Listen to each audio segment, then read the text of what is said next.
A warm good evening wishes to the distinguished dignitaries and all sisters and brothers. No one leaves the home unless the home is mouth of monster.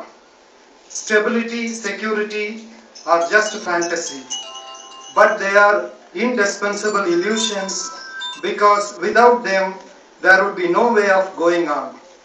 Let me start the issue with Swami Vivekananda's speech. He, in his welcome address at Chicago on September 11, 1893, proudly says, I am proud to belong to a nation which has sheltered the refugees of all religions and all nations of the earth.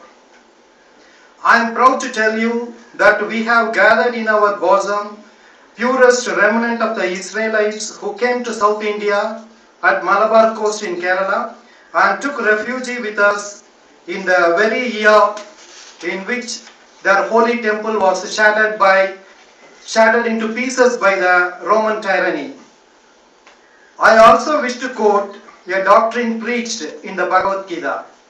Whosoever comes to me through whatsoever form, I reach him. All men are struggling through paths which in the end lead to me. Here we can swap the word Gita to UNHCR. UNHCR, which penetrates into the countries where the earth is filled with violence, drenched it often and often with human blood, destroyed civilization and sent whole nations to despair. Had it not been for these horrible demons, human society would be far more advanced than it is now. Most of the refugees, almost 85%, live in the developing world. Most of these countries have kept their doors open to the people in search of safety and have shown generosity that is often well beyond their means than the developed nations in the world. Some statistics says every minute 8 people leave everything behind to escape war, persecution or terror, and now probably minutes turned into seconds. UNHCR in its latest report on refugees says 1 in 122 humans is now either a refugee or internally displaced or seeking asylum. Refugees are the greatest survivors of our time.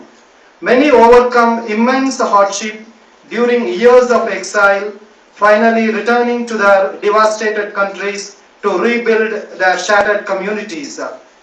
I take this opportunity to recognize the extraordinary courage and contributions of the refugees past and present, who have persevered despite lost everything but hope.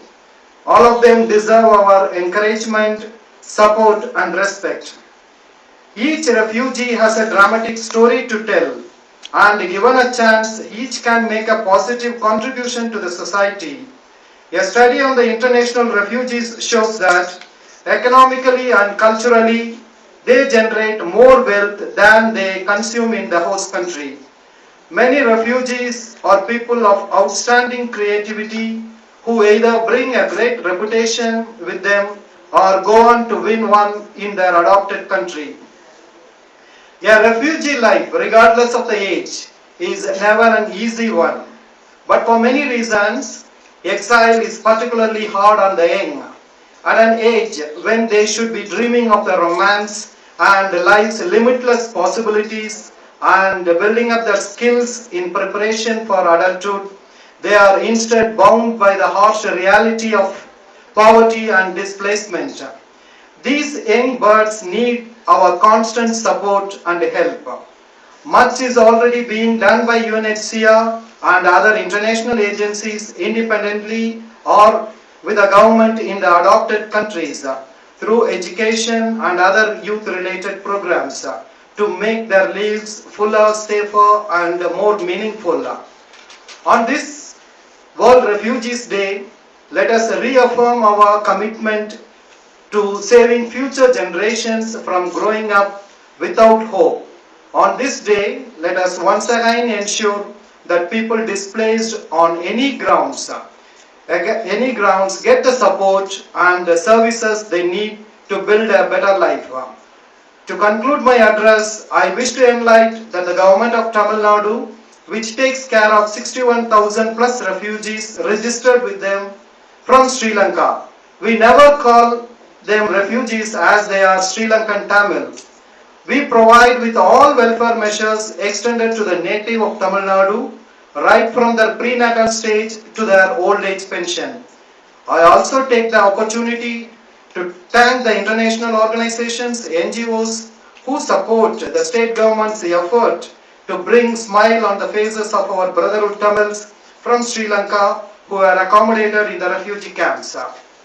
Probably Tamil Nadu is the one among the few places in the world where refugees can retire to their bed with a strong certainty that tomorrow is there to welcome them.